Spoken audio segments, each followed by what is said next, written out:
The Radio Memories Network is brought to you in part by Liberated Syndication, podcast publishing made easy, libsyn.com. That's libsyn.com.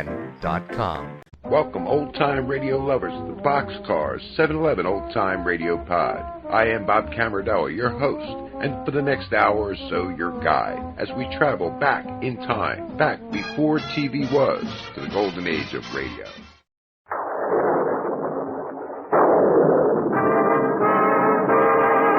Out of the night, when the full moon is bright, comes a horseman known as Zorro.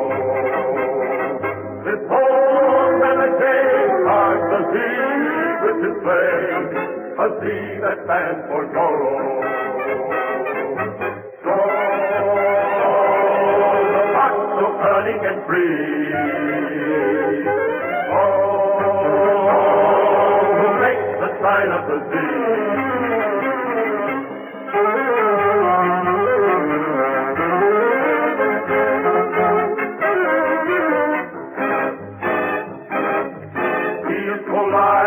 But the wicked take pride when they catch the sight of Zorro.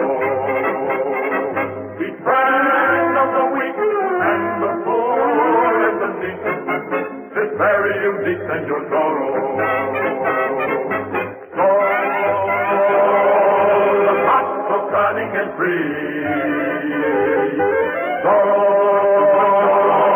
who makes the sight of the sea.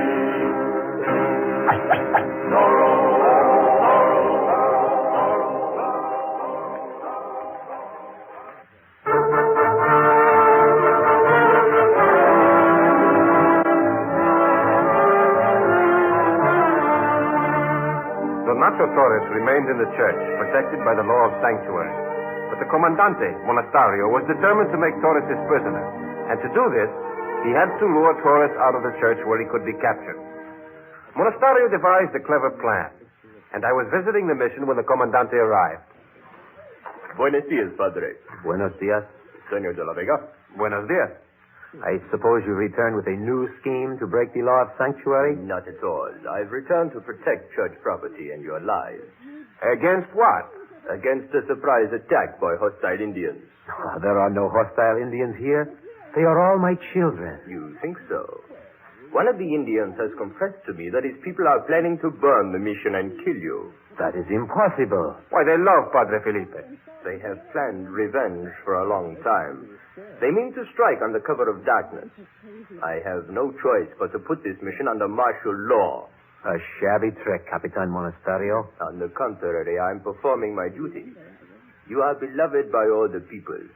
I cannot risk leaving you unprotected when there is imminent danger of a bloody massacre.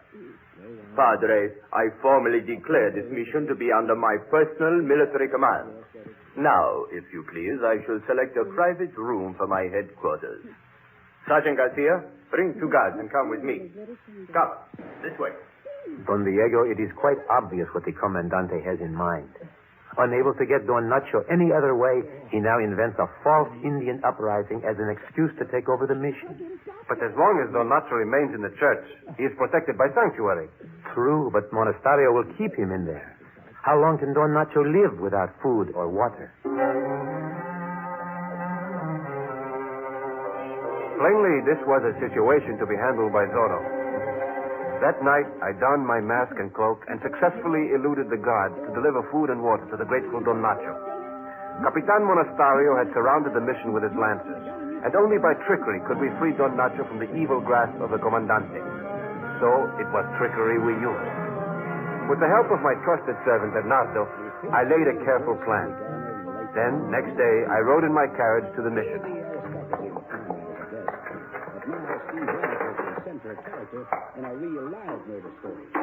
Oh, who goes there? It is only I, Diego de la Vega, come to see Padre Felipe. Oh, Don Diego. I am temporarily in command here. Would you please dismount? Now, why do you want to see Padre Felipe? I have an old manuscript he expressed a desire to see. May I see this document? Certainly. What is this secret writing? Oh, that is Latin, Sergeant. Oh, of course, I know that. But what does he say? Oh, I don't think you would be interested. It's just an account of something rather strange that happened here many years ago. Strange? What was it? It seems that when this mission was built back in 1771, a band of marauding savages struck in the dead of night. They captured an unfortunate monk and they tortured him until he went mad. He was tied to that very tree under which you stand. Oh, it was smaller then, naturally. Ever since, so the tale goes, his ghost has haunted the mission on dark, moonless nights. The ghost of the mad monk? I'm surprised you never heard of it. The mission Indians claim to have seen it, but, well, they're superstitious natives. What do they think they saw? A figure in a cowled robe rising from the grave back of the church. Then it walks through the empty corridors, moaning and clanking chains, sometimes emitting a ghoulish laugh. Oh, the rest is so unbelievable, I do not think you would be interested. Go on, Don Diego, please. Tell me. You promise you won't repeat it? Oh, I promise. Well, the legend says that at midnight, when the spirit walks, church bell rings mysteriously. It is regarded as a warning of some dire event to come. An omen of death approaching, like the hoot of an owl. Of course you are much too enlightened to believe in such nonsense. Of course. The narrative ends abruptly. But the ancient scribe was found in the morning, lying here, where you are, stiff and stark. Julie, my angel, I love you dearly, but there are times when you don't honestly think she's innocent. Here comes Father Felipe. Well, I don't know. A lancer told me you were here, Diego. Yes, Padre. I've brought the manuscript you were so anxious to see. Manuscript? Let us walk to your garden and we shall discuss it together. Farewell, Sergeant. Have you booked her yet, Inspector? Of course. What about this manuscript? case? Nothing, Padre. Just a little joke between Padre Garcia and myself. And a Padre, day do you according to believe my in information, he intuition? was one of the most unpopular men in London. So, Why do you ask? he had this coming to him. I seem to feel that just this about everyone reign around of the terror place. is coming to an end Just soon. violated a I contract hope with his so. publisher. But Lost I every pray agent that on he more than one does. occasion. I remained at the mission, They weren't and at towards this place when he was midnight, killed. when the sky was you know. black and there was Take no a moon, tip, Troy. Keep out of this I one. again The became case is Zorro. closed. It's not closed. First I stationed Not until that Bernardo girl's with bow tried and and a arrows verdict near the pronounced. mission wall. Then I prepared a slingshot and took aim at the mission bell. What was that?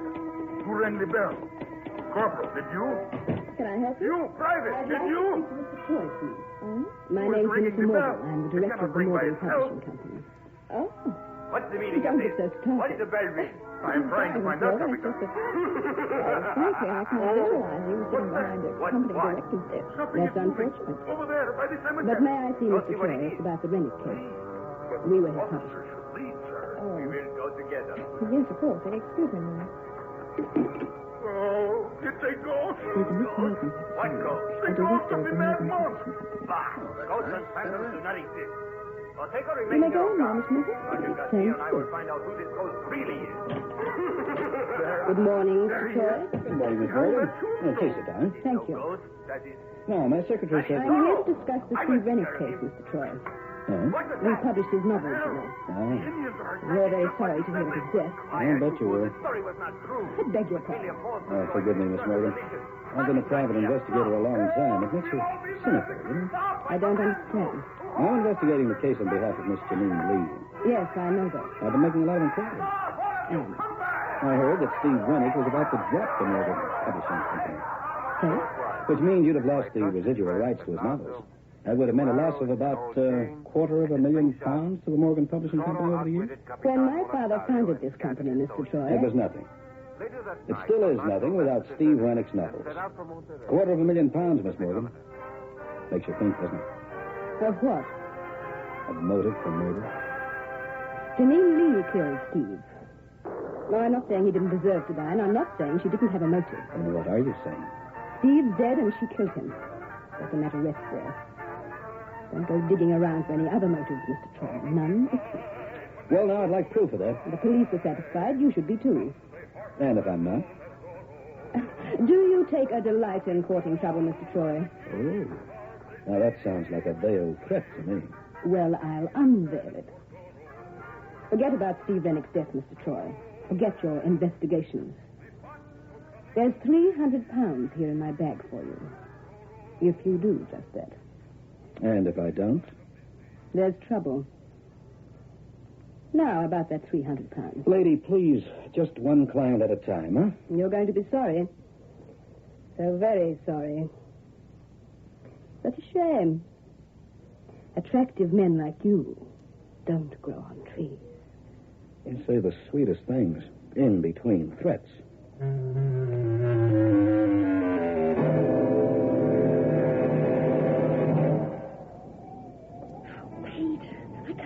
Heights, and I'm darn sure this fire escape isn't safe. Now, just hold tight, Julie. I'll have this window open in a minute. There's a law against this, you know. It's called breaking and entering. So there's a law. And I have to get inside Rennick's apartment. Why? Got it. Come on, honey, run inside. Oh, they could have warned me about this. I wouldn't have worn a tight skirt. Well, I like tight skirts. There is a front door, you know. Uh-huh. There's also a couple of big gendarmes watching it. That I find significant. Torch? He lived high and wild, didn't he? A real wolf slayer if I ever saw one. Somewhere here, there's the answer. May I remind you that the police think they've already got it? So impress me. And they're bound to have searched this place. Yeah. What would they have been searching for? Just something else to tie Janine Lee in with Rennick's murder. Well, I'm looking at it from another angle. I'm looking for another suspect. I don't think you'll find one. Oh, what's this? Draft of his next novel, half of it anyway. Hasn't finished it. Oh, when you look at the title, Honey Buns and Homicide. There's only up to page 148 here. 149's here in the typewriter. Peter, this manuscript smells of perfume. And it's not Janine's brand either. It's thick and heavy. That's interesting. It wasn't Melissa's either. Exactly how many women are there mixed up in this case? You know, Rennick must have collected them like other men collect stamps. Yeah, look at this typing. What's the matter with it? Look at the line I just typed. And look at the typing on the rest of the page. They're different. The manuscript isn't being typed on this machine at all. Julie, my girl, you've earned a bonus. I'll settle for last week's salary. Visitors. Douse the torch. Someone's at the window coming in on the fire escape. We must have started somehow. Can you see who it is? Not a darn thing. Keep down. What the devil? Wait. It's petrol they're spraying around. Okay, I think it's time. They're turning fire. And they're getting away, too. What, Peter, we're trapped. The flames are all around the window. The front door, come on. Oh. Torch. Oh, I've dropped it. Well, this way, the front door's over here. Julie. The door's locked. Of course. Police have sealed off the apartment.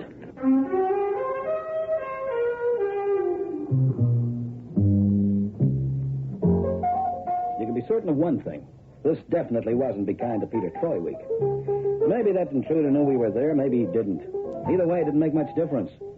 Steve Rennick's apartment had to be destroyed. And, brother, a petrol fire is a good way of destroying anything, including yours truly, plus private secretary. In just 2 minutes, that whole place was a raging inferno. The flames cut off our retreat to the window and fire escape. On top of that, Inspector Mellenby's boys had put a police seal on the front door. And life was just a little more than tedious just then. And I was in no mood for any jokes about barbecued private eyes. I thought you said there were policemen guarding this place. Well, there were. The idiots must be asleep. Okay, Julie, stand back. They issued me with a permit for this thing, so I guess it's time I used it. Hey, what's going on? Plenty. Or do they always have fires around here? You okay, Julie? Yes, I think so. What the devil's going on here? A fire, and I didn't start it. Call the fire brigade, Johnson. Yes, sir, right away. I just knew you'd get into some sort of trouble, Mr. Troy. Knew it or organized it, Miss Morgan? There was a police seal on that door. Look, I can explain, but nobody's going to believe me. However, I would like to know how Miss Morgan got into the act. She got onto the scene very quickly, didn't she? Too quickly. For the time being, we'll all concentrate on trying to put out this fire until the fire brigade arrives. After that, you've got some questions to answer, Troy.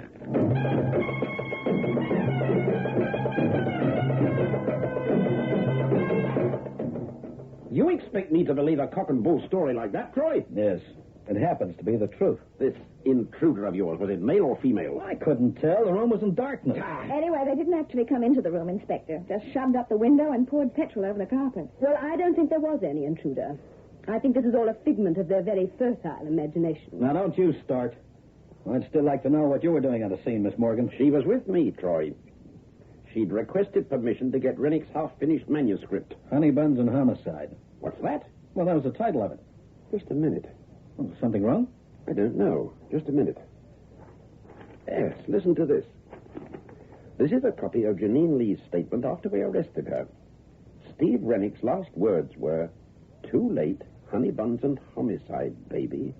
Honey buns and homicide." Well, he must have been some egotist to mention the name of his book and his dying breath. Miss Morgan, what do you intend to do with the manuscript? Half a book isn't much use to anyone, is it? We'll have one of our staff writers finish it. Staff writers? Oh, you employ staff writers? Well, there are a couple of people we can call on. Either of them worked for Steve Rennick before? Yes, one of the proofreaders. A girl? Troy, I don't Just a minute, Inspector. There's a reason for this, believe me. One of them's a girl, Miss Morgan? Yes. Name? Well, Miss Morgan? Helen Fremont. She used to do a lot of secretarial work for Steve, too. Inspector, I suggest we go talk to the lady. May I remind you that you're under arrest? Okay, but I've got a hunch. I don't give a hoot about your hunches. Oh, come now, Inspector. You know about Pete and his hunches. There have been a couple of times in the past when they've helped you quite a lot. That'll be enough from you. Now, where do we find Helen Fremont, Miss Morgan? Her brother owns a cellar club in Soho, the Carlisle. She spends a lot of time there.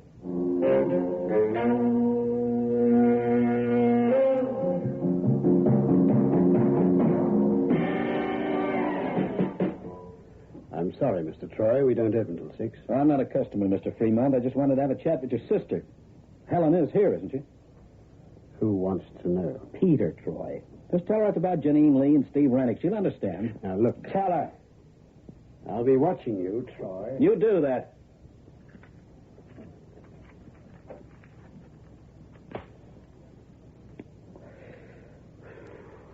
You wanted to see me, Mr. Troy? If you're Helen Fremont. I am. You know what I like about this case? It's just oozing with pulchritude. You know what pulchritude means? It means feminine glamour. Then, of course, you know what the word means. After all, you're a writer, aren't you? Hardly. Oh, but I hear different. What do you want? The truth. I found it's an elusive thing. Much more elusive than that perfume you're wearing. What are you driving at, Mr. Troy? Didn't anyone ever tell you about that perfume, Helen? It doesn't become you at all. It's too, thick and heavy. And it's like a trademark. What do you mean? Rennick's apartment reeked of it the night he was killed. The manuscript of his half-finished novel reeks of it, too. What are you talking about? Honey Buns and Homicide. And I don't mean the title of his book, either. Harry?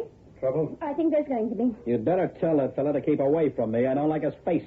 I'm liable to want to change the shape of it. Why, you... If you see what I mean. You want to get away with it? No, Harry, we don't want any trouble. Yeah, but... What do you want with me, Troy? Confession. This isn't a joke, Miss Fremont. You killed Steve Rennick. Did I? Tell me about it. First, I'll tell you this. Steve Rennick was no writer. In his whole life, he only wrote one book, the first one. It caught the public's eye, and it was a bestseller. But he couldn't maintain the standard. Well, his name was made, but he just didn't have the talent to write another novel. Then who wrote the others? You did. You were his ghostwriter. Oh, don't deny it. Melissa Morgan spilled the beans down at Scotland Yard. All right, so I won't deny it. I wrote all Steve's books after that first one. But that doesn't mean I killed him. Doesn't it? All right. Let's look at the facts for a minute. Now, it had to be someone who knew their way around Steve's apartment. Someone who knew where everything was kept. His gun, for instance. Just before you pulled that stunt with the petrol and matches, I was searching his apartment. Now, he kept his gun in his bureau drawer. And it was locked. So? So, apart from Steve, only one other person would have the key to that drawer. The girl who was not only his ghostwriter, but his part-time secretary. You. That's not evidence. Now, coming back to that fire. Now, the person who broke in through that window didn't even use a torch, and the room was pitch black. Therefore, the intruder knew her way around. Knew where every stick of furniture was. You're the one that fits. And then we come to the reason behind the fire. Oh, yes, the fire. Tell me about that, Mr. Troy. That manuscript beside Rennick's typewriter was written on another machine. Now, that's logical, isn't it? Of course. As I wrote the books, it's obvious that the manuscripts would be written on my own machine. Right. Page 149 was on the roller of his machine. He always kept the last page in his typewriter so that any visitor would assume he was working on it. Oh, that's so. But then again, on the sideboard next to the front door, we found the remains of some more of the manuscript. Yes, ma'am. Pages 150 to 163. So? You dropped those pages into him the day before yesterday. Just a few seconds before you pulled the trigger and killed him. You're crazy. He couldn't do the usual routine of slipping the last page into his machine. Because he was dead. You can prove all this. Oh, I don't have to. Now, the police are going to look after that part of it. But I haven't finished yet, either. We still have to find a motive, don't we? Then can you? Well, I can try. How does this fit? There was something else in that apartment which had to be destroyed. The original manuscript of Steve Rennick's very first novel. The one he wrote himself. And why did that have to be destroyed? Because he wrote a dedication on the front page, didn't he?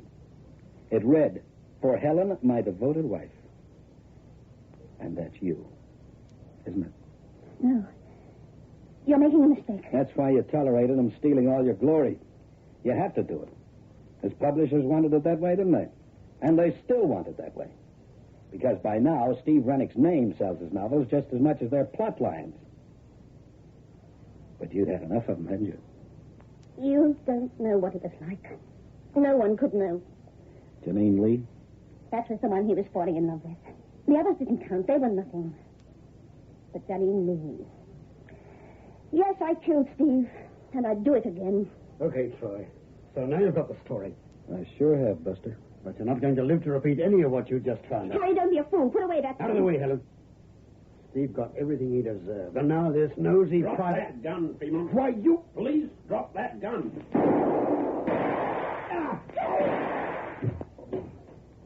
Oh, I meant to tell you, Ellen. The police came in here with me. They had to. You see, I'm still under arrest for unlawful entry. Oh, Careful, Troy. It's okay, Inspector. You only got him in the shoulder. Did you get all that? Yes, the sergeant got it all down in shorthand. All right, you'll have to come with us, Mrs. Rennick. You too, Fremont. Mrs. Rennick. No one's called me that in a long time.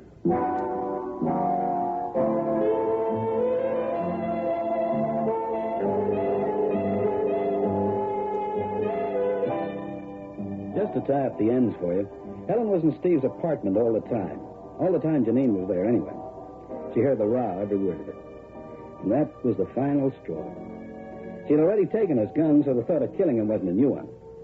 As soon as Janine went into the other room to powder her nose, Helen came on out of the closet, shot Rennick, threw the gun on the floor, and lit out, leaving the repentant redhead to take the rap. As for the fire, well, it was the only way she could get rid of that evidence without attracting suspicion to herself. And as for Melissa Morgan, well, she wanted the secret kept. Her company had too much at stake. She wasn't at all keen on having me delving around looking for the truth. I was bound to find out about Helen Rennick being Steve's ghost. Well, what with ghosts and gals and honey buns and homicide, it was quite a case, wasn't it?